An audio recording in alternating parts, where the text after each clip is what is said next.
This is Binghamton Now on News Radio 1290 WNBF Binghamton and WNBF.com. I'm Bob Joseph. Now, from WNBF Global Headquarters in New York,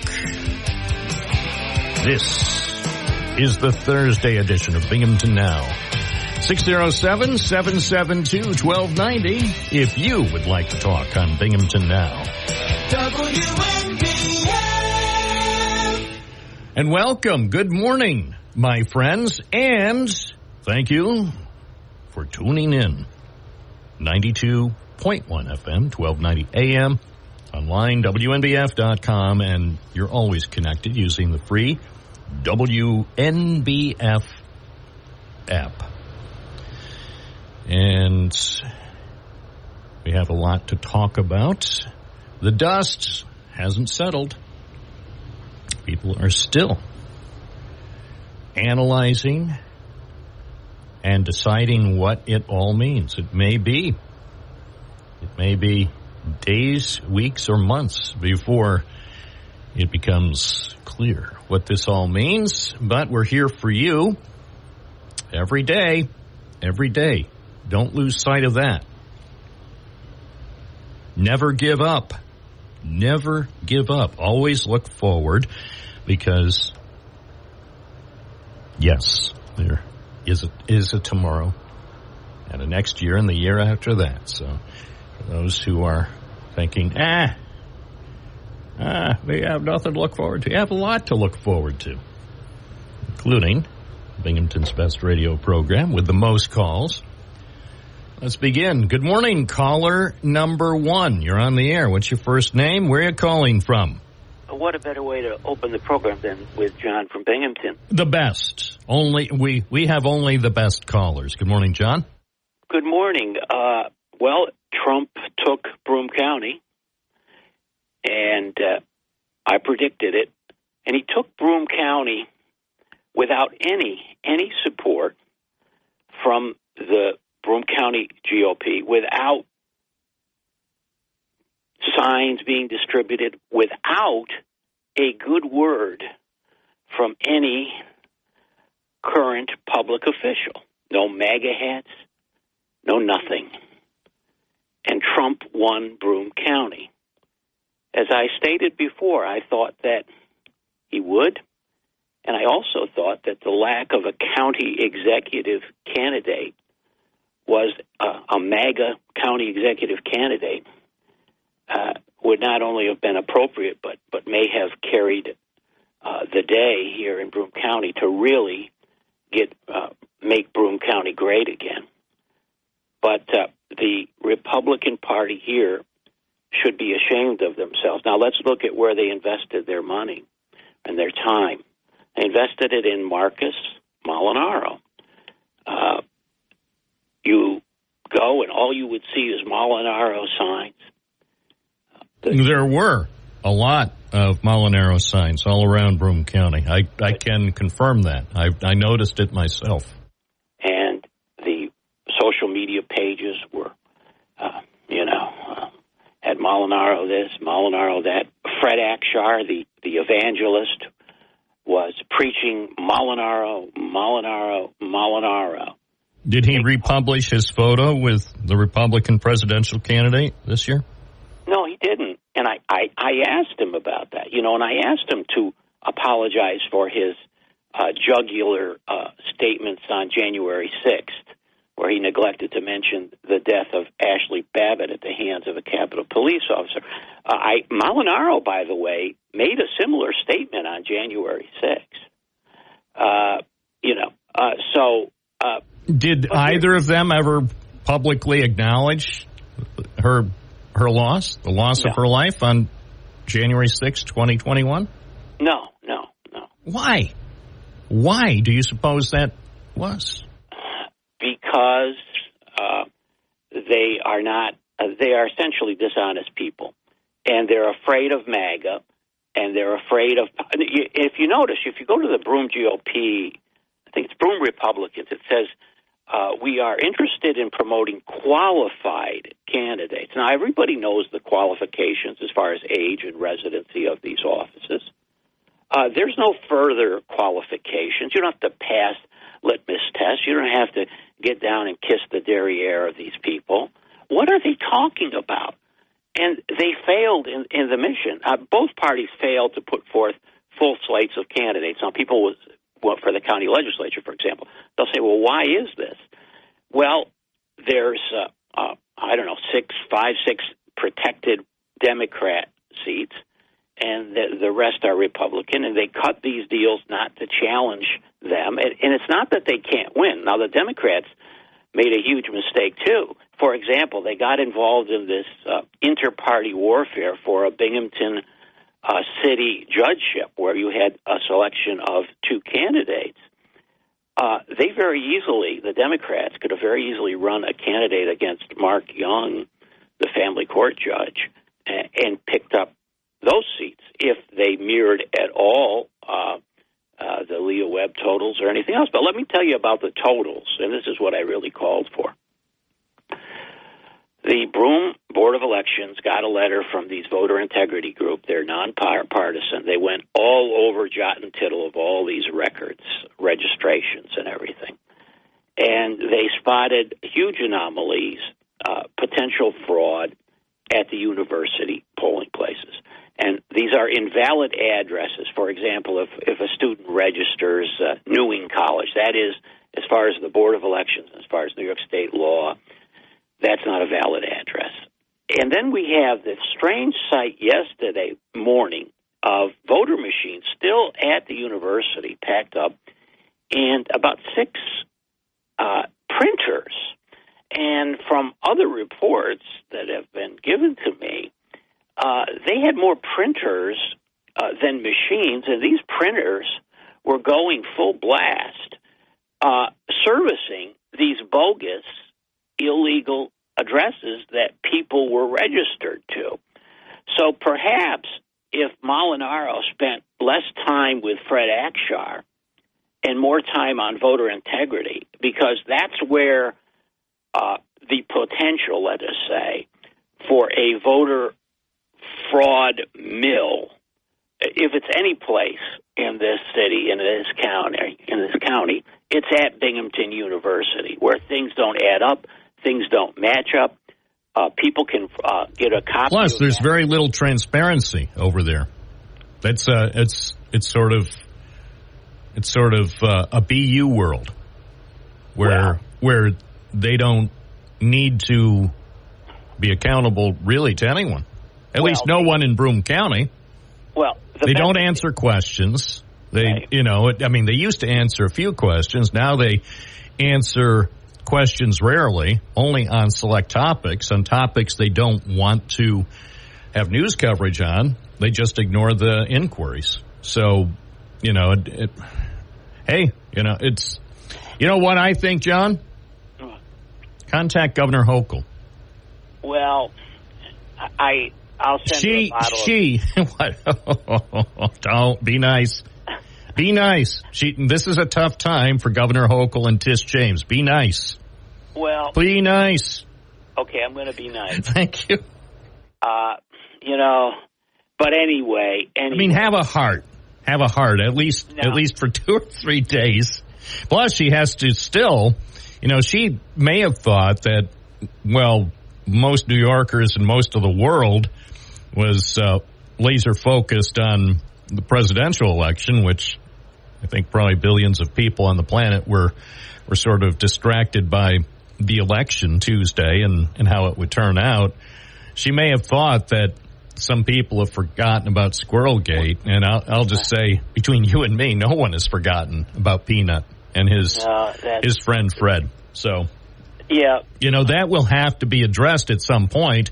I would go so far as to say the Peanut issue, if it's a big if now, if Kathy Hochul chooses to run for re-election, the Peanut issue is going to be hard to overcome, even years down the road. This is an opening for a good qualified Republican candidate to actually become governor of New York. Well, the Zeldin effect disappeared as fast as it came in, now, didn't it? Lee Zeldin was the political genius I know. What New York needs is a younger, taller version of George Pataki. Well, but even he was not, and I hate to use the word rhino or the phrase rhino because I don't like that. But many Republicans didn't think from a spending standpoint, he kept spending, I think, under control for the first of his 12 years as governor. And then I think George Elmer Pataki started spending again. If you looked at his spending record for more than a decade, I would say if you didn't know his party affiliation, you might have thought he was a Democrat. Well, that's for sure. And I mean nothing, hey, I love spending as much as the next person. John, bring me more money for more stuff in Binghamton and the Triple Cities. More. Let me tell you something. The problem is it's exactly the opposite. It's counterintuitive where people think the problem is. The problem is not at the state level. The problem is that these local governments, people wouldn't know.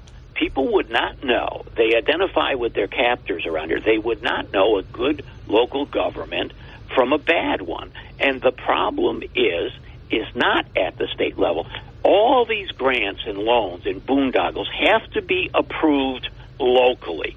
If they don't approve them, they don't get the money, but they don't have the potential boondoggle when it unwinds, and they don't have the compliance costs.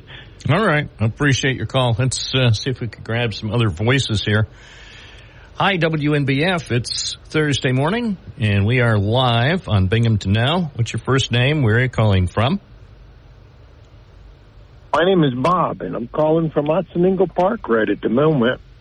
Wow, you are the luckiest person in Broome County. How are things at the park? It's beautiful. The lights are on. It's a nice place. Nice place Merry November 7th. Exactly. I just had an incident. I've never called before. I definitely identify as an independent. I like to choose what I feel is the best, or at least at a worst situation to vote for, etc. But I had an incident. I visited a diner in Binghamton, Piccolo's Diner today. On the west side, on Main Street. Yeah, that I've gone to quite often.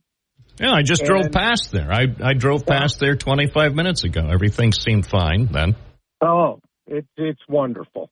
But they had gotten a phone call this morning and came in on a private line, which I can see why. But the phone call was someone who asked if they were a Trump establishment or not, and went on to say that if they were a Trump establishment, that they could never go to their diner. And the waitress who had answered had said, well, yeah, I don't know. I'm just a waitress. And the person demanded, well, then I need to talk to the owner or the manager. And she gave the phone to the owner, and his response was priceless. They asked if he was a Trump establishment, and he said, Trump, what are you talking about? He's in Florida. I can't imagine. I patronize a wide array of local businesses in Broome, Tioga, and some of the surrounding counties. And in some cases, I do know the political leanings of the owners, and some owners might lean to one side, might be more conservative, and some owners might be more liberal or progressive. I never make my decisions, whether it's a restaurant or any other business, based on the owner's political leanings. I base my decisions first. I try to support all local businesses as much as possible. And if they're offering good services and decent prices, they probably will always have my business, regardless of whatever presidential candidate they would support. I don't understand why. I mean, everybody has a right. I'm not saying you don't have the right. If you don't want to support a business establishment that has an owner who was a Kamala Harris supporter or an owner who was a Donald Trump supporter, that's your right. I'm not really sure about this calling people. You know, so if somebody called me and said, is this a Harris radio program? Because if this is a Harris radio program, I can't listen to it. It'd be like, what? Or for that matter, is this a Trump radio program? This is just a radio program. This is a radio program for all. And although you occasionally may agree, maybe you might rarely agree with the views of the host, it's still a pretty good radio program. Exactly. Either way. Yeah. And I think what I'm concerned about is that this just may be a reaction from the far left cancel culture group, a bunch of people calling businesses, trying to find out whether they were Trump supporters or Harris supporters and making a hit list. Don't go here. Yeah. And well, I find it disappointing and a bit surprising, not completely surprising. As I said, I'm trying to think if in my circle of acquaintances, by the way, I try to associate with people who like the area and like supporting businesses and like supporting everybody. I can't think of anybody in my circle of acquaintances, friends, or family who make any decisions based on the political leanings of an owner or employees. Right. I mean, again, as I said a couple of minutes ago, people have their right to choose where to spend their hard-earned money, and I think that's fine. You can do what you want, but I'm not so sure if somebody is trying to, compile a list. These are the Trump businesses, and you ought to know. I'm not supportive of that. It's just like on the other side, these are the Harris businesses, and you ought to know. In my opinion, people should be supporting businesses based on. Well, it just occurred to me. I did hear, not in my circle of acquaintances, but I did hear after the Republican candidate had the highly publicized photo op on a Sunday afternoon at a McDonald's in Pennsylvania. I did hear, or at least see some mentions online, that people weren't going to patronize McDonald's anymore. And it's like, why? Why? That was a decision by one franchise operator in Pennsylvania, and I believe he did run it by the corporate people. Can I do this? Can we allow a campaign appearance by the Republican presidential candidate? And I believe corporate signed off on it. And they also put out a statement to the effect, well, hey, we support everybody. So, it just, to me, it defies, I don't know, logic or common sense. But again, it's your money, your choice, as far as trying to, come up with a potential list of places that you think your like-minded friends and acquaintances ought to avoid. I think that's ridiculous, but yes, and this is finally one thing that really tripped my trigger. I mean, well, I'm glad you called. McDonald's or large corporations. I mean, what if Burger King had a similar thing with the Democratic candidate? If Burger King the next Sunday said, we saw what McDonald's did, so we're going to have one of our franchise operators in a battleground state have a photo op there. I mean, yeah. As a former U.S. senator would say, what difference does it make? Right. And I can understand if, where some of these groups might target the big corporations, but we're talking about a little family business with the nicest people in the world. I know. I've had conversations with them over the years. They're good people. Well, anyway, thanks for bringing it to my attention. I hope you call again. Thank you for taking my call. All right. Have a great day. Enjoy the park. Thank you. Bye-bye. 9:30, WNBF Binghamton. A lucky guy. Guy named Bob at Otsoningo Park. Maybe I'll go there after the program. We'll see everybody at Otsoningo Park. We'll have a live Binghamton Now get-together this afternoon at Otsoningo Park. We ought to do that. First Thursday of every month. 607-772-1290. This is the program for people to call. So if you are a person and you'd like to call, feel free. Feel free. We're here for you. I'm Bob Joseph on WNBF. Your two biggest... Next up, Gary from Binghamton's West Side. You're on the air. Good morning, Bob. Hey, I read this story that come January, I heard that Kamala's getting out of politics and she's going back to work at McDonald's. What a weird story. Yeah, especially the one over on the west side near Piccolo's. Well, no, she could either go, how about this? That was relevant. Boom, rim shot.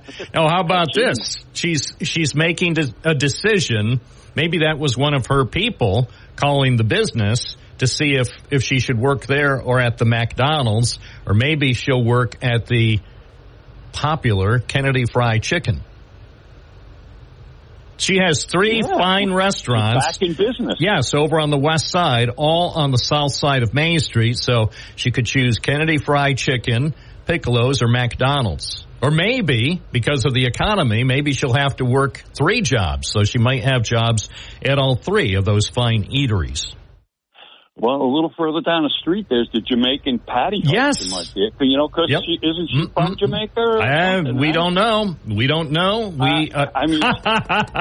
Don't them Jamaican patties. Don't start trouble. And then she could, once she has worked at every establishment, every fine dining establishment on the south side of Main Street, and then she could go to the north side, and then she could work at the Popeyes Chicken. She could work at the Wendy's. She could work at the Burger Thing. And, of course, obviously there are other fine eateries along the way. But let's face it, Main Street on the west side provides an ample opportunity for fine dining. You could go to plenty of the greatest establishments on the west side, and over the course, I think it'd take 2 or 3 weeks to get to all of them. They're all fine. Oh, yeah. Hey, I want on a serious note, I think here's a policy that I think both Republicans and the evil policy Democrats can get behind. And that is that we should put spending limits on political ads, and not only spending limits, but time limits. So I suggest 2.5 weeks before an election. That's when you can start putting political ads on TV. Not before, not after. I'm going to call up the general managers at Channel 12, Channel 34, Channel 40, and all the other channels to see what they think of your idea. Yeah, they think it'll be a lousy idea because it's a terrible idea. Increase their income. They made millions of dollars off the congressional race. These stations need long political campaigns. They need close political campaigns, and that's what it's about. Especially, look at how much money was spent in Pennsylvania. That's the sad thing. Scranton TV stations made so much more money than Binghamton stations. It's just not fair that Pennsylvania is a battleground and New York is not a battleground in the presidential races. That's very costly for our finest news stations. Are you saying that money drives political desires? Is that what you're saying? No, I wouldn't go that far. I'm saying, though, money does help. And if you want the finest journalism on radio, TV, and in print and online, we want what I want. And again, I'm not saying this is the best thing for New York State or the country, but I want, because I want the media to thrive, I want political campaigns that never stop. So I want, here in the 19th Congressional District, I want Josh Riley and prospective Republican challengers for 2026 to start their advertising now. Why wait? Why wait? Start your advertising now on radio, TV, online, and the newspapers. Everybody wins. Well, I actually thought that someone would be behind that idea, but obviously you've brought up the point that money is more powerful than anything else in this world, unfortunately. Just about. Now, Bob, the Democrats, what are they going to do in 4 years? Could it possibly be Josh Riley would be a rising star? He will be. Democratic. Well, at least based on... Who else is there? I would say based on the last 36 hours, you have to say Josh Riley, Union Endicott High School graduate, is a rising star in the Democratic Party. Now, where that ultimately leads him, nobody knows. I mean, will he become as powerful as Hakeem Jeffries? Could he become more powerful than Hakeem Jeffries? More powerful than Nancy? Could he become governor of New York? A real upstate New York governor who cares about the interests of all New Yorkers. I mean, and closing the borders. And closing the borders, good education, great economy, making New York great again. He could bring it all together, though. Bring everyone, Republicans, Democrats. Yes, and purple hats. Party. Josh Riley, purple hats, make New York greater again. New York is great, so never say make New York great again. It should be making New York greater for all. Right. Bob, I feel so much better now. Thank you so much. Thank you. Josh Riley's driving around shaking his head and saying, why did they give that kid a radio show? 9:41, this is Bob Joseph on your side, really on your side. 607-772-1290. You're listening, 92.1 FM, 1290 AM, online, WNBF.com, or perhaps you're staying connected with the WNBF app. Talk, talk, talk. That's what we do. It's talk radio. So if you have something to talk about, you are certainly welcome to join us. Also, take a look for original local reporting, actual reporting, with some interesting things going on around here. WNBF.com. It is a website that offers an interesting blend of stories, including what happened last night at the former convent in Endicott. You don't hear about fires at former convents very often, certainly not in Endicott, but last night, sure enough, firefighters responded to Madison Avenue, to the former convent next to a Broome County Catholic school.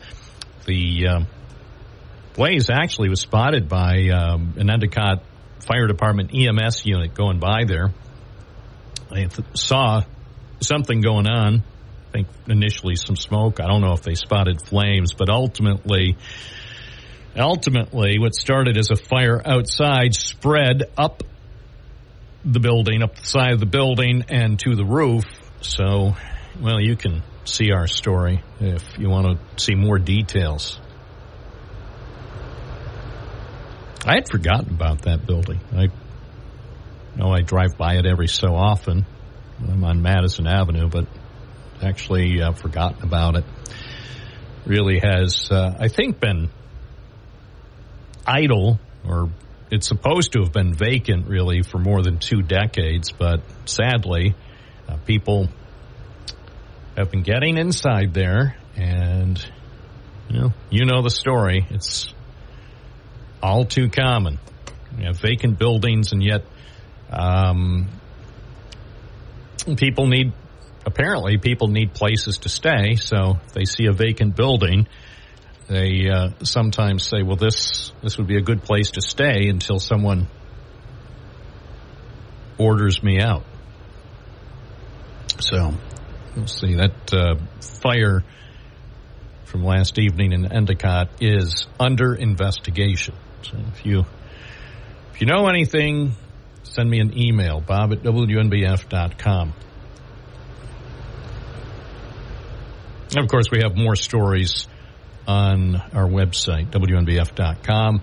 Already working today on a couple of other stories of interest. There, believe it or not, there's a lot that is going on. I would submit to you, in the next 6 months, you're going to see a lot happening around the Triple Cities, all of Broome County and Tioga County, and we will do our best to keep you informed about some of the things going on because, hey, I'm curious.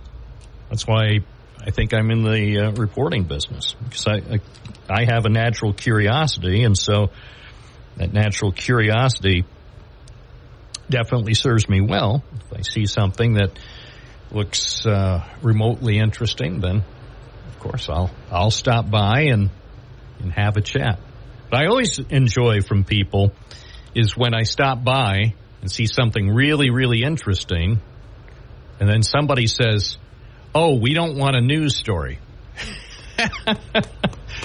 It's like, well, if you want to make editorial decisions, go into the news business. It's not really any of your business about whether there's going to be a news story.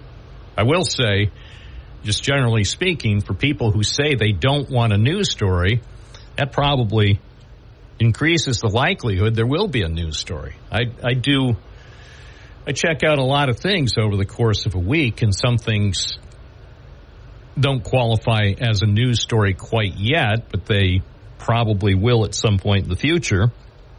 But then for some people who are adamant, and secrecy, the worst thing in the world, I think, in America is secrecy. Secrecy is never going to get you anywhere. So if you're trying to keep a secret and then you say, we don't want a news story at this time, but we'll let you know when we want a news story, well, the odds are you're liable to see a news story sooner rather than later. It's kind of how it works. I don't know. It makes it, now sometimes people say, well, here, can we speak on background or off the record? And here's the deal. And sometimes I'll say, well, all right, if you won't speak on the record right now, I would be willing to talk to you on background or off the record. Don't like off the record, but a lot of times off the record is the only way you're going to get some early information. So 950 WNBF, if you have news tips, our address is bob@WNBF.com. That way, hey, we do our best to check them out. Can't turn everything into a story. I have to emphasize that. Sometimes we get some really intriguing news tips, and for whatever reason, and sometimes it's a story just too big. It's bigger than me. And sometimes people say, check this out, and then they say a few days later, did you check it out? It's like, yeah, I checked it out. It's something that the newspaper has to handle. They have the resources. Here's the forecast from the National Weather Service. Mostly cloudy today to start, then gradually becoming sunny. That's why they call it sunny Binghamton. SUNY Binghamton. High 59. Mainly clear tonight. Low 39. Sunny tomorrow. High 60. And let's take a look at the weekend forecast. Sunny Saturday. High 50. Mostly cloudy Sunday with a chance of showers in the afternoon. High 54. Right now 57 in downtown Binghamton. 14 Celsius. Here at WNBF, and for those who are curious about air quality, it's good this morning. Air quality index in Binghamton is 24. 9:51 at WNBF, WNBF.com.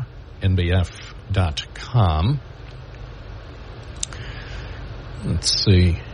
I better check out the email, see if anybody has submitted something that should be shared with the global audience here.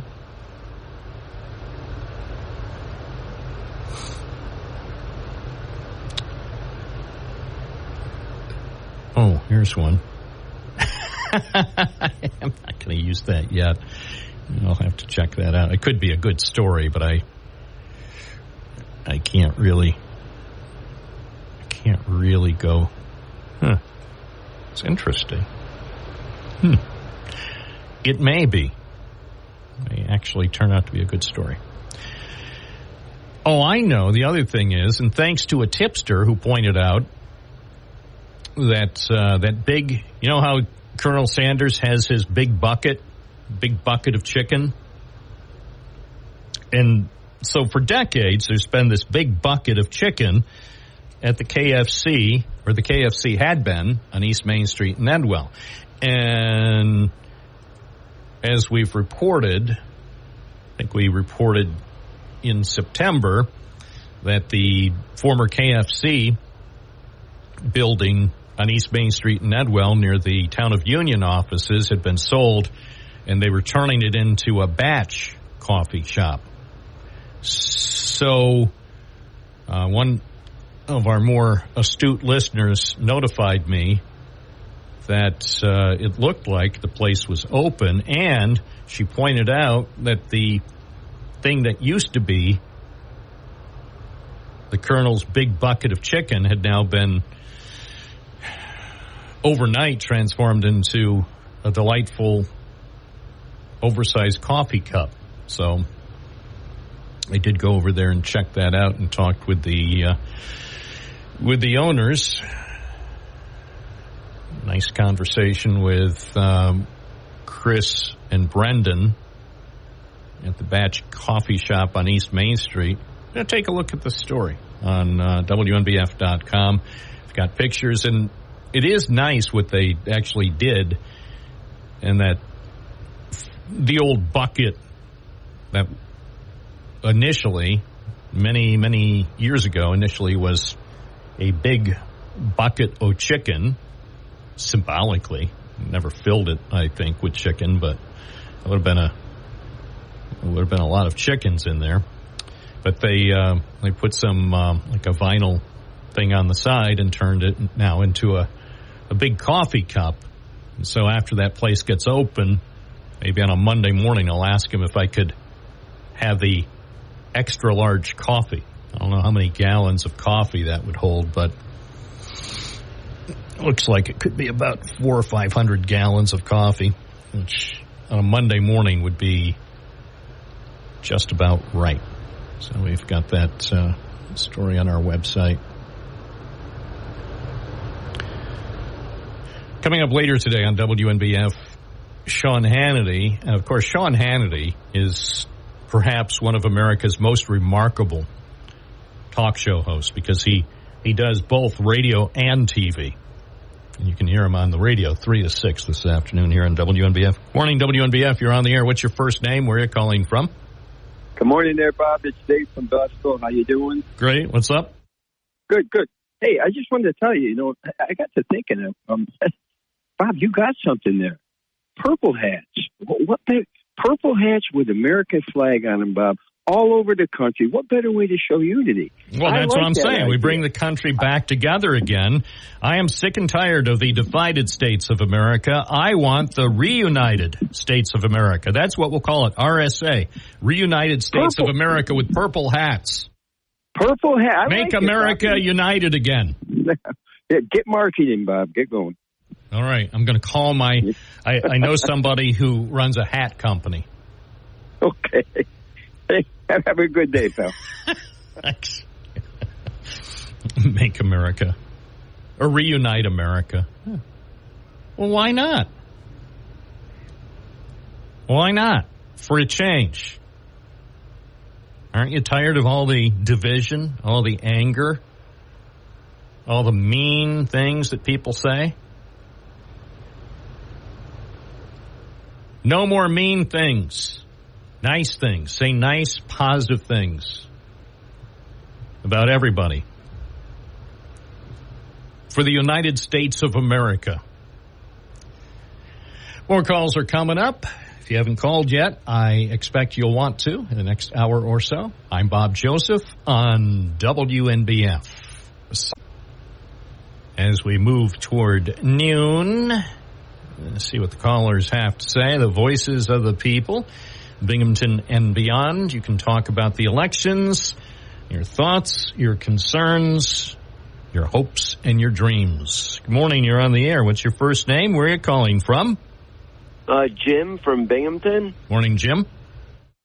Hey, I didn't catch all of your first hour, so I don't know if you'd reported on the fact that the state office building has been evacuated due to a bomb threat. No, I haven't reported on it. Yeah, I'm aware of it, but it hasn't been reported on the radio up to now. Are you there? Just thought I'm just leaving right now. There's not a whole lot to see. My understanding is Endicott Bomb Squad was on the scene, but they no longer appear. Wait, is this Jim from the news? Jim from the news, yeah. Okay, well, that's what I thought. Yeah, I thought there are a lot of Jims in Binghamton, but only one who sounds like Jim Emke. Okay, so, by the way, I was kind of secretly hoping you were there because I figured by the time I can get over there at about 12:10, whatever was going on probably would be all over. So, indeed, I had been advised that the bomb squad was at the governmental office complex where there's the state office building, the Broome County office building, and City Hall. So tell me what you've observed and what apparently happened this morning over there on Hawley Street. Well, I'm embarrassed to admit I don't have a ton of information. I did go inside, spoke briefly with the security officers and a couple other gentlemen there. They were referring me to Binghamton Police. I guess they are the police agency in charge. But honestly, did not see much law enforcement on scene. But they are turning people away who come to the building. They told me that the building had been evacuated. Didn't see anyone looking, as I was shooting my video, didn't see anyone in the windows. So as far as I can tell, they have cleared the building, but they did indicate that they thought they would be reopening the building sometime shortly. But beyond that, until I can get through to the folks at Binghamton Police, don't really have any more information about the nature of the threat or how credible it was deemed to be or what have you. People didn't seem too uptight. I see that a story just was posted in the last couple of minutes on BinghamtonHomepage.com. Was that an image taken by you? Yep. All right. Yep, I took that photo. All right. Yep. Well, thank you for letting us know. I had not mentioned it because I wasn't able during the first hour to make any calls. So I'm glad that you thought to call in. By the way, I'd like to commend you and the News 34 team for the work on Tuesday night election night. I was in a rare situation because this year WNBF did not do any election night coverage. I mean, things have, of course, evolved over the years due to operational requirements. So I was in a rare position to actually monitor some of the local TV coverage of election night. And I wanted to just tell you, good work anchoring and also good work to the team of people that contributed to the News 34 coverage on election night. I was in after decades, Jim. I don't know if there were, because sometimes in the past I've contributed on TV, even if WNBF wasn't doing live coverage. But I found myself in the odd position of being at home as the polls closed on Tuesday night, and I said, "Well, this is weird. being able to see, because obviously in the past, either if I was anchoring here or sometimes out in the field, I could see what was going on with live shots and coverage from various locations, Republican and Democratic locations here in downtown Binghamton. But I just wanted to say thank you to you and also all the other people who were working on election night here in Binghamton. The public media, the other TV stations, Press Connects. I appreciate the work that every journalist did trying to give us some really good coverage of some important races. Yeah, I appreciate the compliment. Thank you, Bob. And for your listeners, if they're not aware, election night is pretty much the busiest night, craziest, most hectic, most stressful, and yet most exciting, most exhilarating night for us in the local broadcast news business. And definitely something we always look forward to quite a bit, and then something we're super glad is over. You exhale when you do your final report on election night. You exhale and say, we can relax a bit. And I did feel, and it was bittersweet, again, being at home and watching, being a viewer on Tuesday night was just weird. And so I missed the excitement that we used to experience here at WNBF, and especially in the days before, say, the election results were available online from the Board of Elections, where we actually had to have reporters over at the Board of Elections office in downtown Binghamton to relay the vote tallies as they came in. But again, thank you to your team, and a tip of the hat to all the Binghamton-based journalists for a job well done. I appreciate it. And one other quick anecdote, it's kind of funny, is, I came up in the business initially as a videographer, fancy word for cameraman. And, so for many election cycles, I would be out at one of these watch parties, and always very, again, exciting but stressful, wondering, will the candidates show? Will they talk to us? Can we get them to talk to us first before the other guys, and all that sort of thing? And since I became the news director in 2004, those days and subsequently the anchor have ended. I'm stuck at the station every year, kind of, overseeing everything and doing our break-ins in prime time and what have you. So often I am the person who asks the candidates, well, where will you be on election night? And they'll say, we'll be downtown. We'll see you there. And I'll be like, well, no, you won't. You'll see me if you tune your TV to the right channel. You'll see me, but you're not going to see me in person.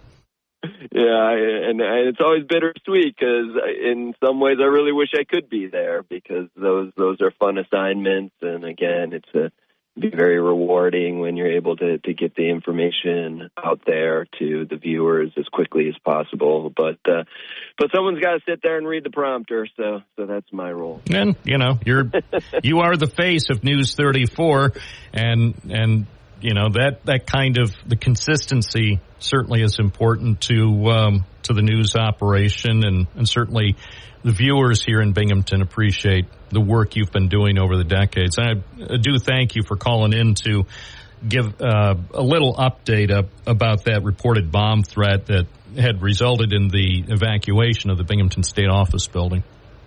Yeah, especially anyone who might, for some reason, have business at the State Office building. I would call first before going. Thank you.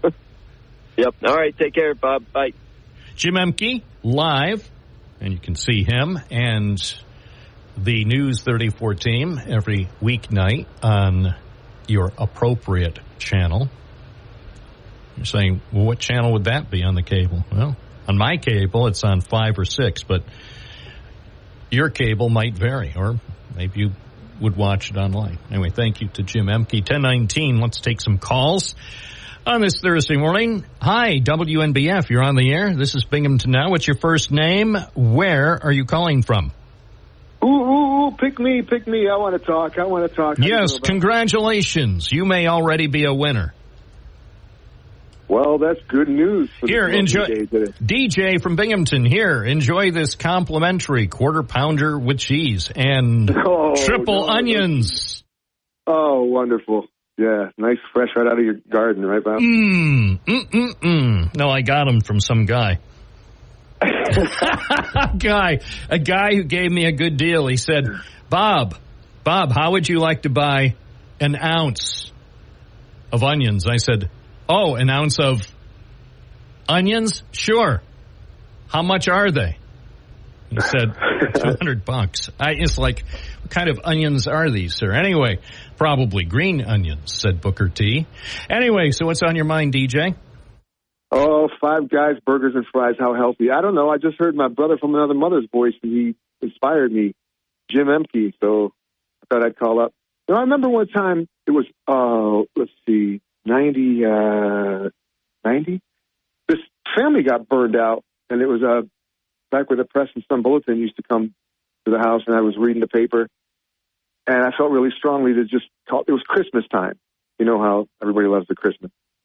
So, long story short, I asked the Press and Sun Bulletin to get a hold of him. They called me, and he came with a flatbed truck, and he got the whole house full of furniture, man. What a blessing. Excellent. Excellent. I know. You know what I want?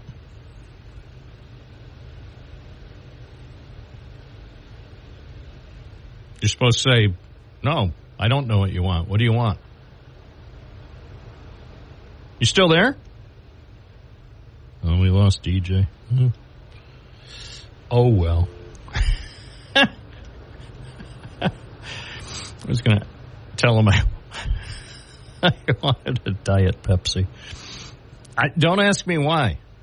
I'm not a Pepsi fan, and I don't like diet soda. But all of a sudden there, for a fleeting moment, I just had this need for a Diet Pepsi. Don't worry, it's past, but just for that one moment in time about 30 seconds ago, I just really wanted a cold, refreshing Diet Pepsi over ice. I know, I can't, it's inexplicable. I have no idea.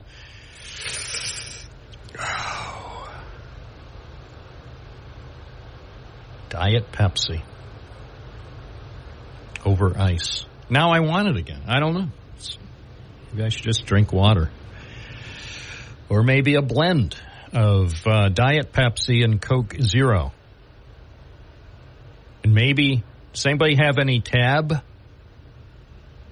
I want that Tab with 1 calorie. 607-772-1290. This is Bob Joseph, live and local on Binghamton Now. If you have thoughts about stuff going on, Binghamton and beyond, you can talk about the election results if you wish, or if you have other matters that are worthy of discussion, of course, call us. 92.1 FM, 1290 AM. Oh, let's check out the busy lines. Hi, you're on the air. What's your first name? Where are you calling from? Good morning, Robert. This is Michael from Windsor. Happy Thursday to you. Hi, Michael. Thank you for taking the call. Hey, I just want to give a congrats to Don Morgan for the special review he did on Veterans Day to put the green lights out in front of, either in front of or on your porch for our veterans. I thought that was really a great article, and I just wanted to say thank you for that. I have green LED lights on my front trees, and they're on, and they will be, to salute our warriors, our veterans, and every major emergency responders, but mostly our veterans right now, because that's what we have to do, is thank them and give them the recognition they deserve. And it is a good story. I'm looking at Don Morgan's article now about Operation Greenlight, and it tells how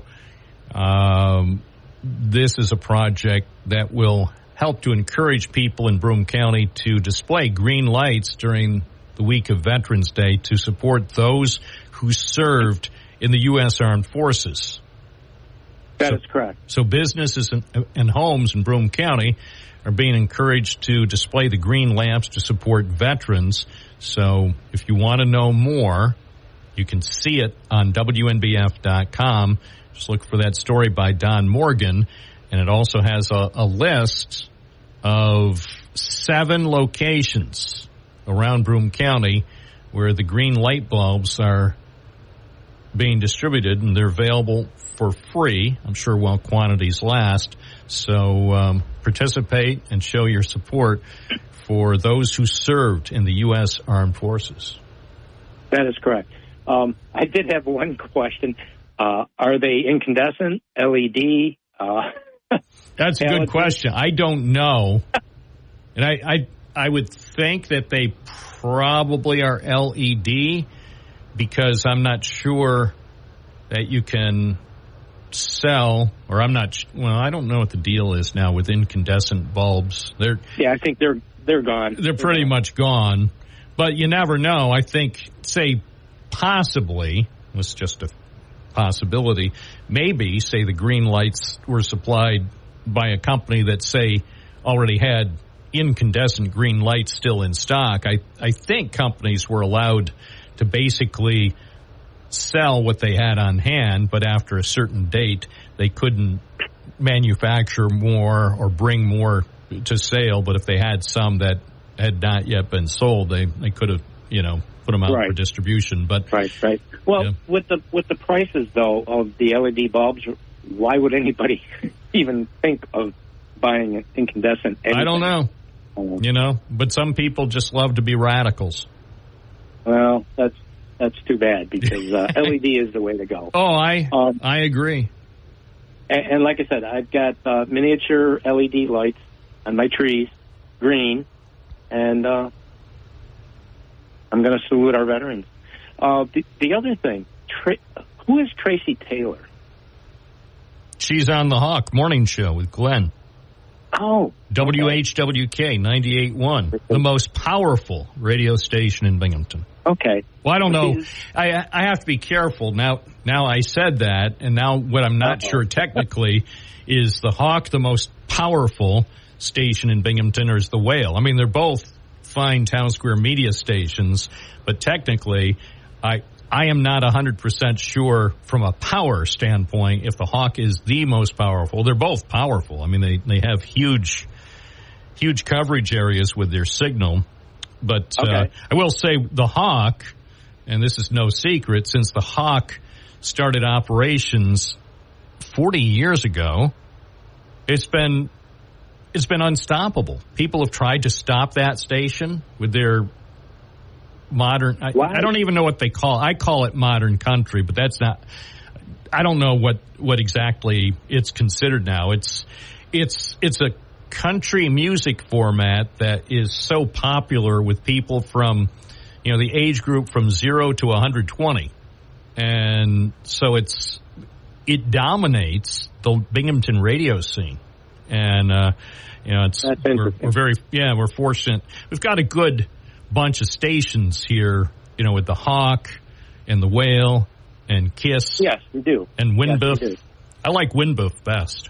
I don't even know what WNBF means, but WNBF must mean something like WNBF. But we have 4 of the very best radio stations in the nation right here in Binghamton. Well, yeah, Wild 104. That's whenever some of your left-wing radicals get on the air, I switch to 104. I do want to say to Tracy, thank you for the article she did in the town of Windsor for the village of Windsor, 2 centuries. Yes, did an excellent article. Well, that was a good historical overview. It was. It was. I didn't grow up in Windsor. I grew up in Binghamton, but I live in Windsor now, and I have to say thank you, Tracy, if you can hear this. That was a great article. Yeah, well, she might be listening. Okay. Did you get the yeah. care package I dropped off yesterday? Oh, yeah. But, oddly enough, my coworkers got to it first. So I came upstairs and they said, "Oh, hey, Bob, look, we're enjoying some stuff." It's like, oh, no. No, don't worry. There was still stuff. but they were so happy. And it's like, well, okay, if a listener drops off stuff because he likes Binghamton Now, you're all welcome to enjoy. Just save me a little bit of stuff. So yes, thank you. Yeah, I did put on the box, Bob and staff. Oh yeah, so that way. Well, now that's appropriate. If it was just one item, like a small single item, you could put my name on it. But you brought a variety of things, and trust me, it's always nice to see happy people on a Wednesday. That's nice. I'm glad they enjoyed it. Thank you. Wait till after Thanksgiving, and then I'll stop in with candy canes and my trumpet. All right. Hey, thank you so much. Hope you have a great day. You do the same, Bob, and thank you for what you do. Thank you. 10:30 WNBF Binghamton. This is Bob Joseph. I am right here at the studio Monday through Friday from 9 to noon, giving people an opportunity to talk to their friends and neighbors, and also beyond Binghamton. The radio signal is focused primarily on the Binghamton area at 92.1 FM and 1290 AM, but there are a lot of people who are listening from outside New York, not just elsewhere in the U.S., but even in other countries. They can listen on WNBF.com or using the WNBF app. So you never know. About a week and a half ago, someone sent an email, and he said he was driving around Italy.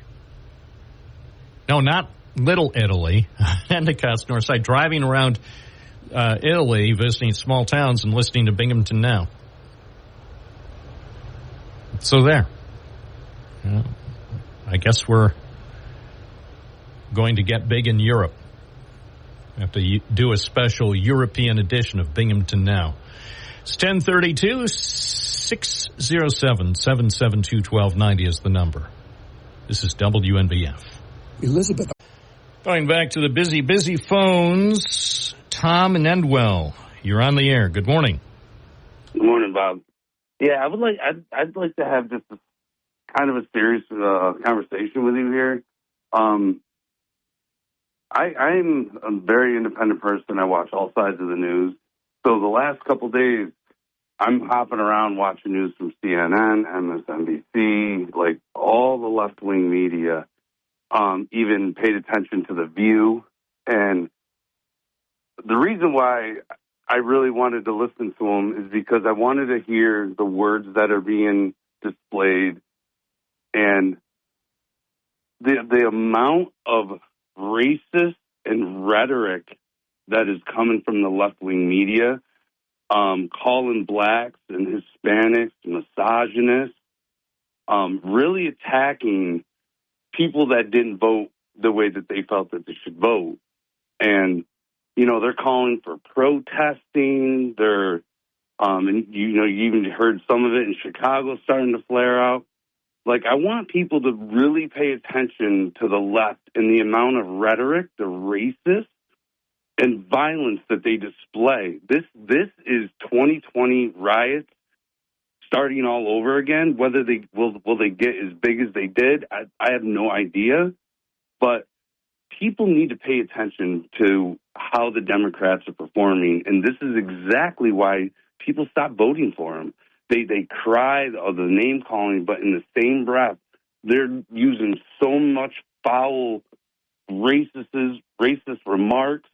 Constantly attacking people that don't see their way, see their view, calling them sexist, homophobic, Hitler. Like this is if people will just turn to these stations and flip around, they will hear the rhetoric, the racism that's being displayed to society on a massive platform that reaches everybody's phones, everybody's TVs, and radios.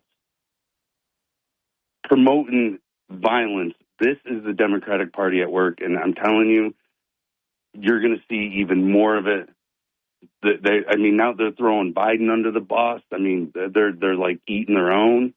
People, I just want people to pay attention because it's not conspiracy theory. Just pay attention, and that's all I really got to say, Bob.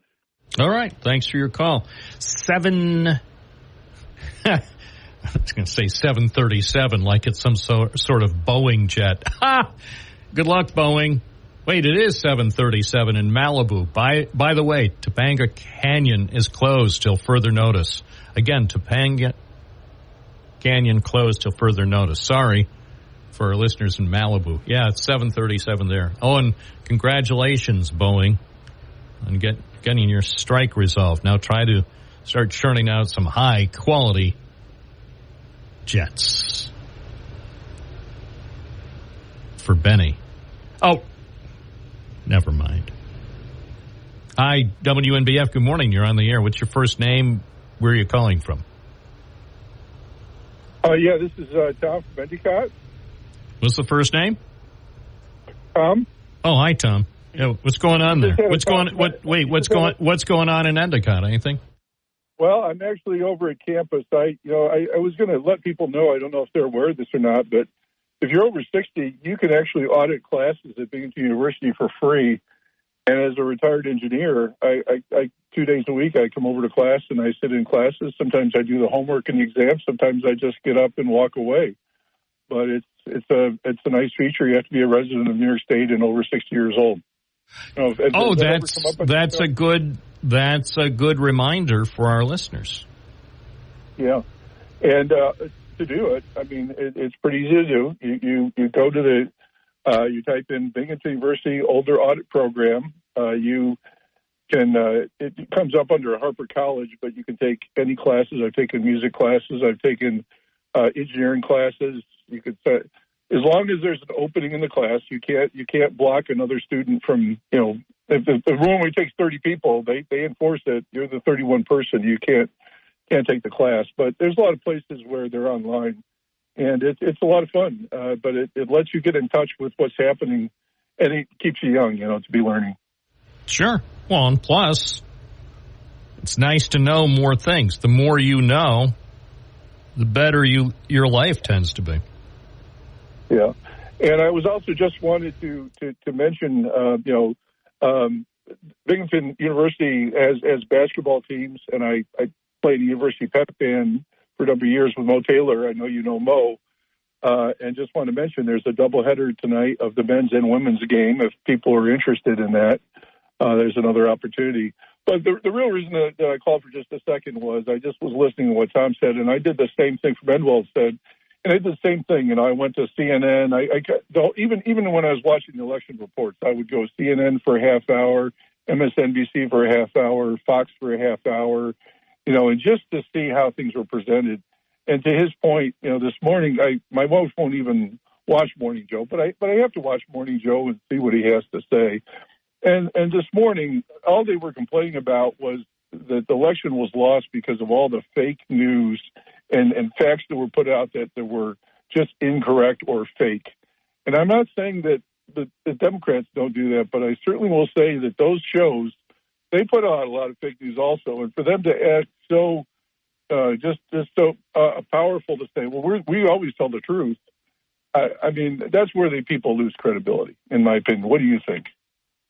Well, I think everybody has to view every newscast, or if you're listening on radio or whatever, online, reading a paper, view everything with skepticism, even the channels that you think you can trust.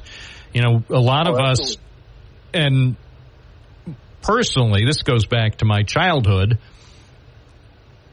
probably because of Walter Cronkite, but even now, for some reason, I have a very high level of trust in CBS News. Now, some people would say, what, even after what Dan Rather did and after, there have been a few scandals. Personally, I don't think what happened with the recent editing of of part of an interview with Kamala Harris. I don't really think that was mischief, but I know there are people who disagree.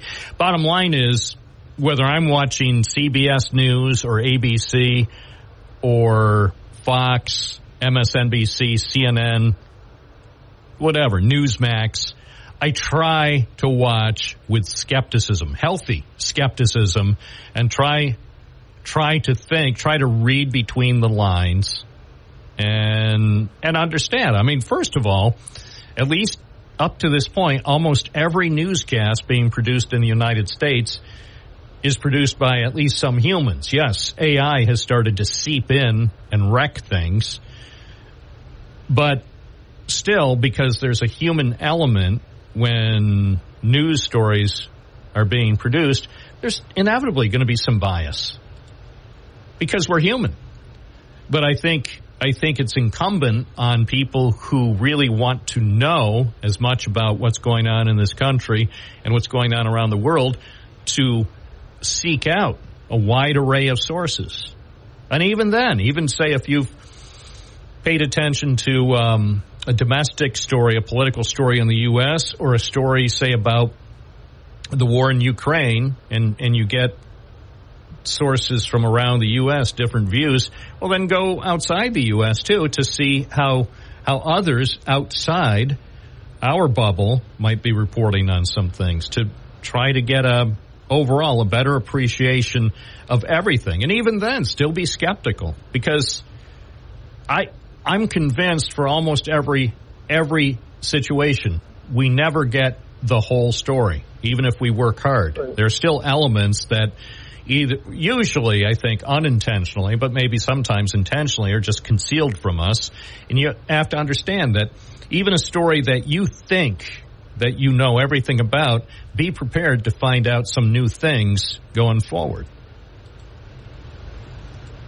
No, I couldn't agree more. And I think part of this whole the only way you can do that is if you make your own initiative to look across the different reporting things. If you just listen to one station all the time, you're just going to become that station. You're going to believe that's the source. Well, and that's the thing. You know, that's the danger. A lot of people are very comfortable with, say, one station, one radio station, or one TV channel, and that's where they get almost all their information. And by the way, I'm not saying if you listen to WNBF 24 hours a day, I'm not saying that's bad, but I'm saying you're not getting the whole picture if your main source for what's going on in the world is WNBF, or your main source is CNN or MSNBC or Fox News.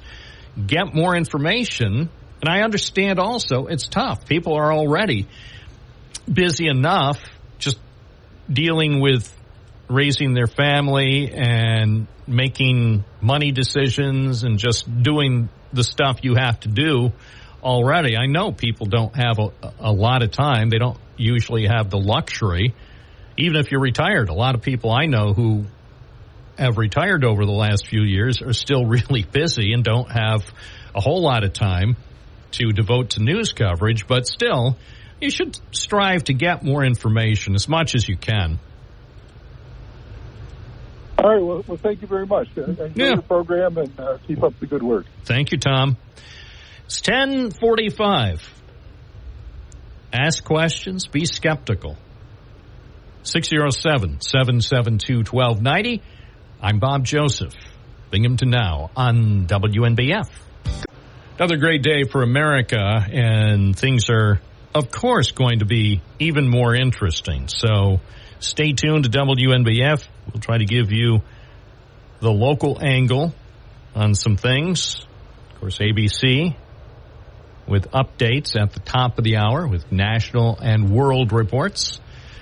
And we can talk with people from around the Binghamton area on this program, and then you can hear other voices throughout the day. Dan Bongino, Sean Hannity, Mark Levin, and so on, even the Red Eye guys who are able, amazingly, to talk all night. I'd like to see their coffee bills. They must go through a lot of coffee over the course of a year at the Red Eye Radio Studios. That's my theory, anyway. Seem. Of course, maybe. Hey, I shouldn't prejudge. Maybe they're drinking energy drinks, for all I know. It's 10:49. Let's go back to the phones. Hi, you're on the air. What's your first name? Where are you calling from? Beverly from the town of Dickinson. Hi, Beverly. How you doing, Bob? Great. How are you? I'm doing pretty good. I'm walking with a cane now, but... Were you, the other day, were you walking up near the roundabout on Front Street? I might have been. I'm trying to remember what day it was. It wasn't yesterday. I don't know if it was Monday or Tuesday. I thought I saw someone and I thought it might be you. I was driving around the roundabout. I think it may be Monday because I thought it looked like it could have been you, and then I thought, well, maybe it's not, so I better not stop. You're on the air. Yeah, well, I do pretty good. If I was with somebody, it probably would be. It was you.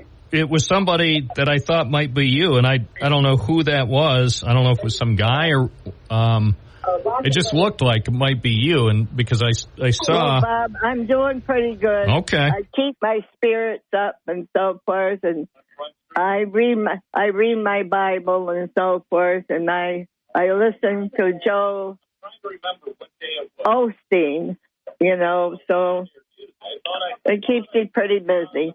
What I wanted to say is I'm happy that Josh Riley got elected.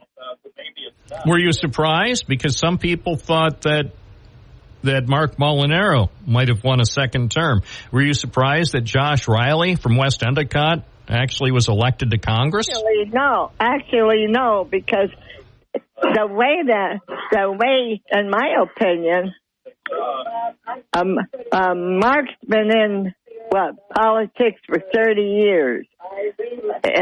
Give someone else a chance, to be our representative. Well, I think Josh Riley might be the first person who ever lived in West Endicott who was elected to the House of Representatives. Yeah, well, I'm glad for him. I know that Mark's been in 30 years. He's been in too long.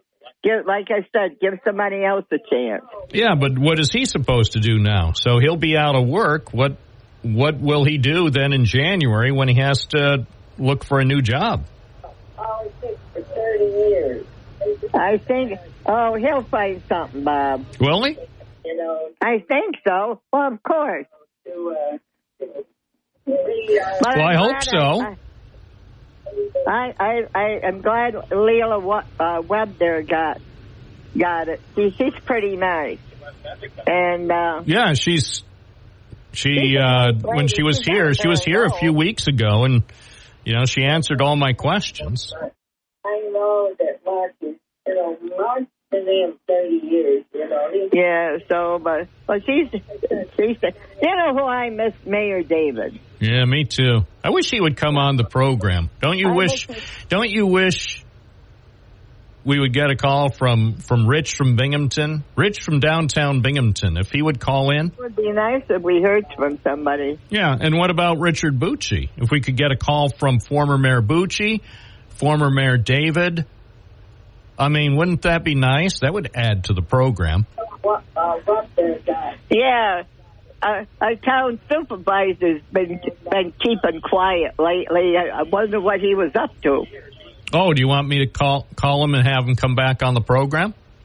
Oh, sure. All right, I'll call him. Every time I invite him on the program, he comes on, so it has been a while. And there is a story, and I can't tell you about it yet. I keep meaning to call him. There's a story in the town of Dickinson that I need to find out some information about, so maybe I'll give him a call this afternoon. Yeah, well, Well, no one wants to run against. No one wants to run against them. Well, it's a tough job. Town supervisor.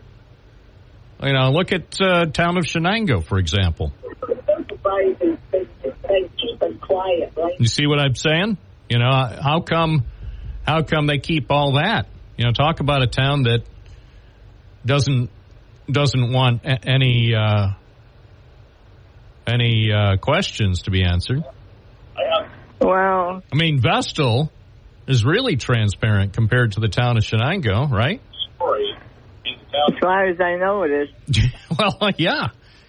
You know, town of Shenango gets no coverage. And my thought is they ought to do 60 Minutes, ought to go to the town of Shenango. Well, I like watching 60 Minutes. Well, they're good. They're good, but I tell you what, if 60 Minutes wants a story, they ought to load up Leslie Stahl and Scott Pelley in the 60 Minutes news van and go up to the town of Shenango and sniff around.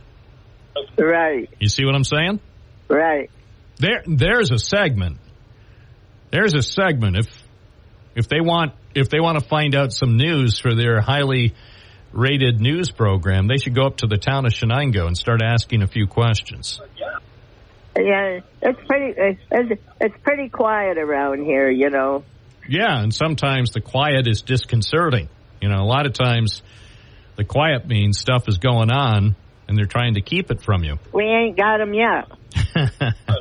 All right, well, keep an eye out, and if you go down to McDonald's, order yourself 2 Quarter Pounders with extra onions.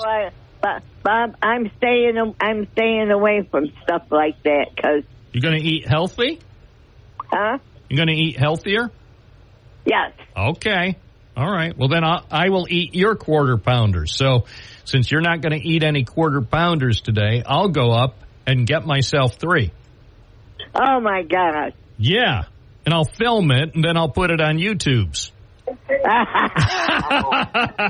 right. We have a good day. All right. You imagine it goes viral. Binghamton talk show host orders 3 Quarter Pounders, each with triple the onions, and then proceeds to eat them. I'll be like the Joey Chestnut of Binghamton. And people say, how does he do it? He loves them. He loves them Quarter Pounders. Although I'm still waiting, and I know it's probably never going to happen, but I'm still waiting for McDonald's to roll out the Pounder. It's 4 times better than the Quarter Pounder for a limited time only. Oh, and along with the Mac Rib. So get yourself a Pounder and a Mac Rib, all for one low price, $19.99. And for an extra $1, they'll throw in a Diet Pepsi. I'm a marketing genius. You don't need a clown. You don't need a clown to push delicious food. You need somebody who gives you a reason. Now, a limited time only. Enjoy the Pounder. It's called the Super Happy Meal for adults. The Pounder with a Mac Rib and a small Diet Pesby, all for $19.99. More calls are coming up Thursday morning with Bob Joseph on your side on News Radio, WNBF and WNBF.com. And our first caller of the hour is Dee in Endicott. Good morning. How are you? I'm doing fine. And I know it's not even Thanksgiving yet, but Christmas will be here in December. And I was wondering if someone knew or has found out if Bill Bandera will be doing his annual free Christmas dinner here in Binghamton. Also, he does it in Endicott. I was blessed last year to help out at St. Ambrose, and it is the most rewarding thing to do. So I hope to do it this year. So I'm hoping someone will tune in and know if he'll be doing it this year. And blessings, I hear he's doing much better from his stroke.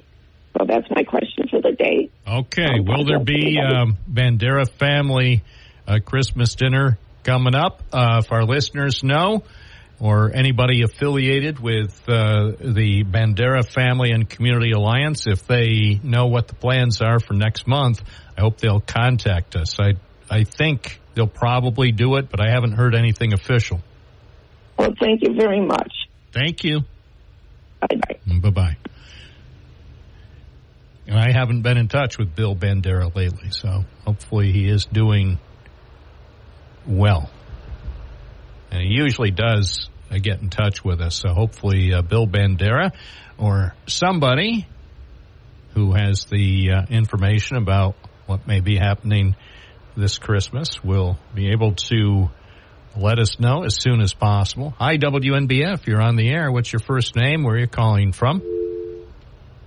Hi, you're on the air. What's your first name? Where are you calling from? This is Matt from Binghamton. Good morning, Matthew. What's up? I haven't moved to Ireland yet. Anyway, just on one comment on one of your regular callers from Vestal there, I think Dave, yesterday was saying, just wait, there's going to be violence by the left, in like almost wanting it to happen to fulfill his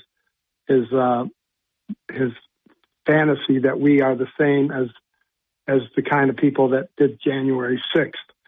The only time we had violence in this country, from the left, is when, and mostly it's been sparked by racial problems. When Rodney King got beaten up, when what happened to, that we respond to outrageous things done by the power structure. We don't create violence on a false premise that the election was stolen, and you can see that right now because everybody on the Democratic side is talking about a peaceful transition of power. That's the way it's supposed to be done, and you can fantasize all you want about that. The left violence is the same as what happened on January 6th and what happened in Charlotte, North Carolina, all the kinds of things that if you read any of the reports about what the government agencies say about our true threat to, the kinds of militias that have grown up around the country, all the kinds of white supremacist movements in this country underneath, it's not even close on, like I said, the violence that happens is a result of some horrific thing that the police have done to somebody. We all know that now that the age of phone cameras and things like that creates a whole different world that we can see what actually happened, and that causes people to be pretty upset when George Floyd is choked to death right in front of the whole American population. Things like that are going to cause violence. There's no doubt about it. It happens. I mean, the violence that was created, around George Floyd, well, I don't condone it, was surely way less than what happened when Rodney King's police were acquitted. I mean, yeah. Well, what a tragedy that was in California and elsewhere. Appreciate your call. I mean, the bottom line is, yes, violence of all kinds is not acceptable, but it, in some cases, sadly, following certain things that have happened in the last several decades in this country, and you look back to the unrest in the late 60s. Well, throughout the 60s, into the 70s occasionally, violence did occur. And violence has occurred more recently in America. And it's terrible when it happens. Any violence, whether it's perpetrated by a single person or by groups of people, has to be discouraged and condemned. It's 11:16 at WNBF. Good morning. You're on the air. What's your first name? Where are you calling from? Hello. My name is Steve. I'm from Binghamton. I'd just like to make a remark about what Matt Ryan called about. Look, there should be a peaceful election. But I think Dave has a point. There might be a problem. There's going to be a problem because they're not going to go away quiet. And I don't mean the way that Matt Ryan has put it, but it could go wrong and it could go bad. We just have to keep our eyes open and ears listen, because the Democratic Party, half of it is dirty, and they're progressive left people, and they'll do anything they can to disturb the country. Thank you. All right. I'll keep an eye open, and if I see anything like that, I'll look into it and see what's going on. Again, reinforcing the message. No violence is acceptable. Obviously, as has been suggested, sometimes emotions explode. And there's a lot of violence after something happens, especially now in this era of social media and virtually instantaneous communication. So when something happens, and the reality is, in our country, with 333 million people, however many people we have, a third of a billion people, things are always going to happen. Yeah, a lot of good things, and a lot of the good things go unreported by the mainstream media and typically get ignored by social media because people don't engage. You know, the social media platforms use algorithms that are designed to keep us on the platform for as long as possible. And if they serve up a constant helping of good news, firefighters rescue a cat from a tree, well, that's nice, and some people will smile and say, oh, that's good. Good for the firefighters, good for the cat, good for America, and then they're going to close the app. If the same social media platform serves up images and stories about Peanut the squirrel being killed by New York State, that will get people more emotional and likely more angry, and they're going to stay engaged longer with the social media platform. And the algorithms, trust me, they know you a lot better than you know yourself. They'll serve up the stuff you want, the stuff that your brain needs. So eventually you're hooked. It's 11:20 WNBF. Good morning. You're on the air. What's your first name? Where are you calling from? Vic Herkimer. Good morning. How are things in the great community of Herkimer? Pretty warm and boring. There's not much to do here. Really?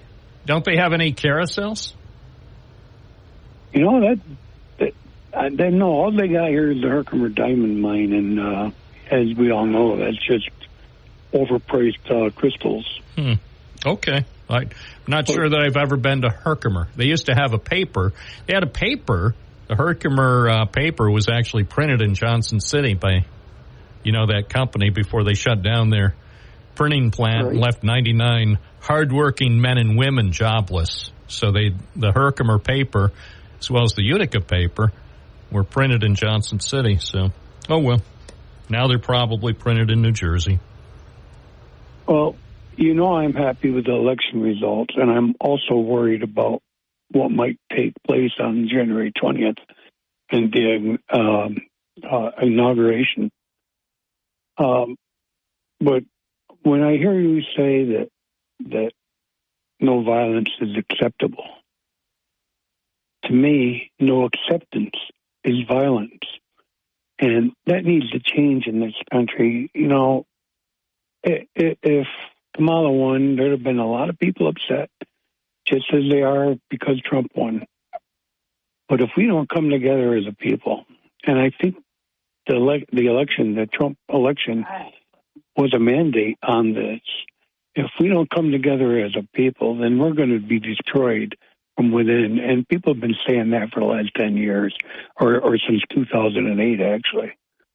So I think we need to come together and work with the president we got, who's going to do great things for this country once again, but who's going to meet, like Nancy Pelosi already started bashing him, doesn't want to talk about it. You know, she already started. Maxine Waters already started.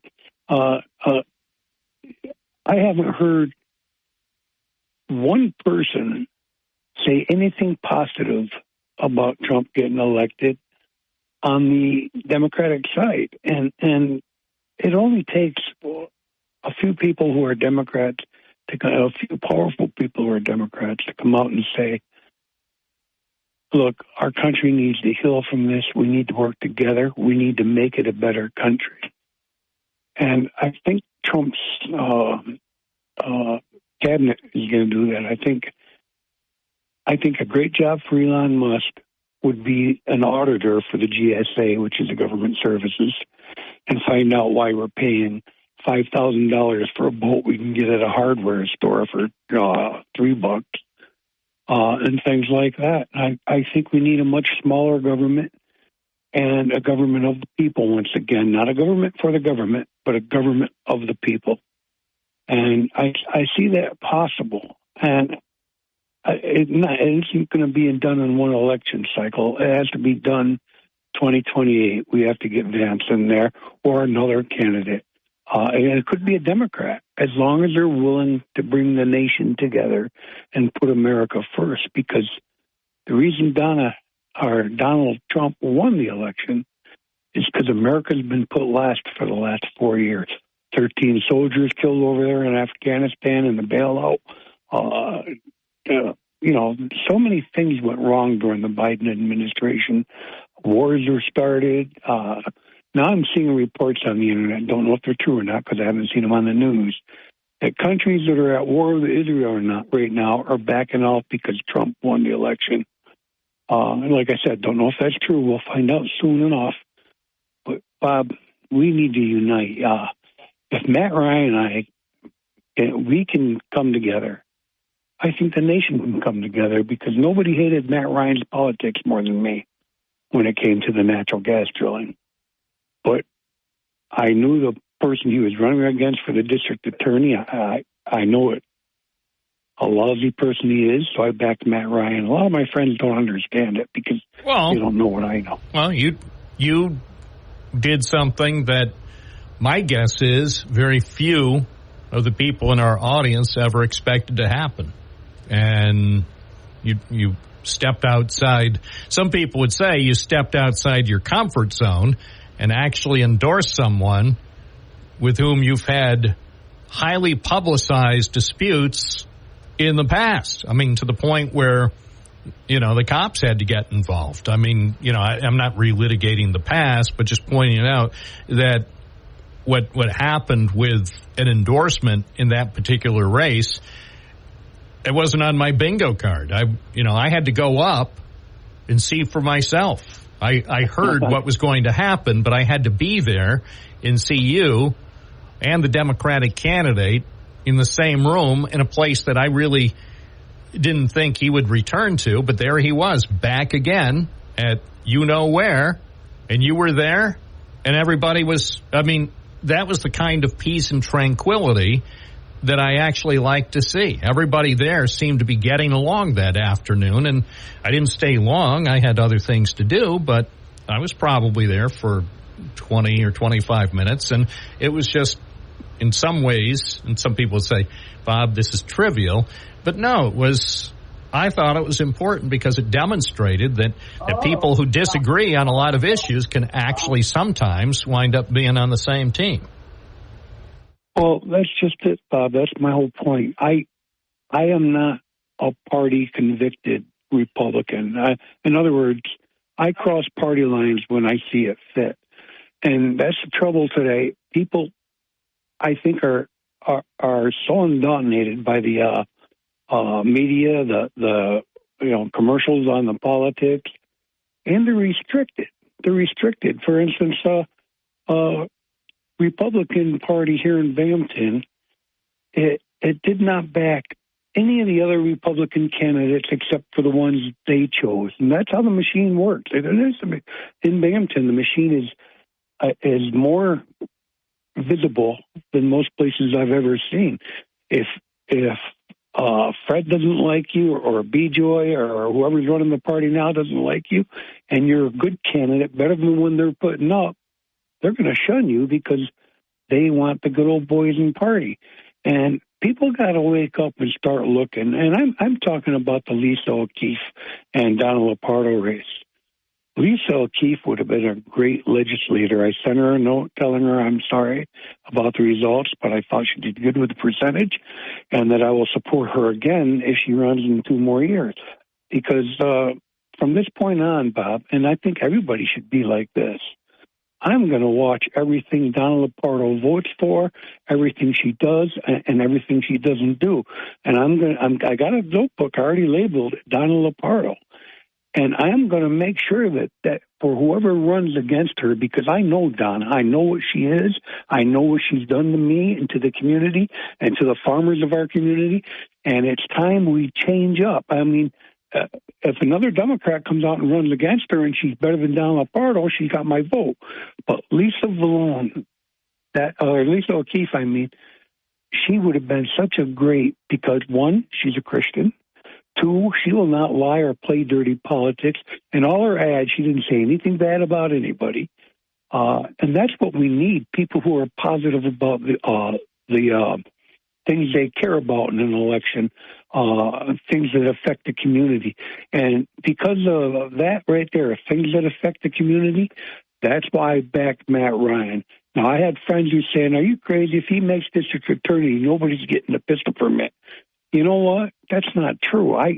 Before I backed Mayor Ryan, I questioned him on that, and he said, no, that's not the way I work. And I believed him. Matt, I know, has not been 100% truthful in his gas wars, but I felt he was telling me the truth, and I actually interviewed him before I backed him. And I thought, I'm doing this for the community, not for Matt Ryan, not for me, but for the community, because Matt Ryan was the better choice.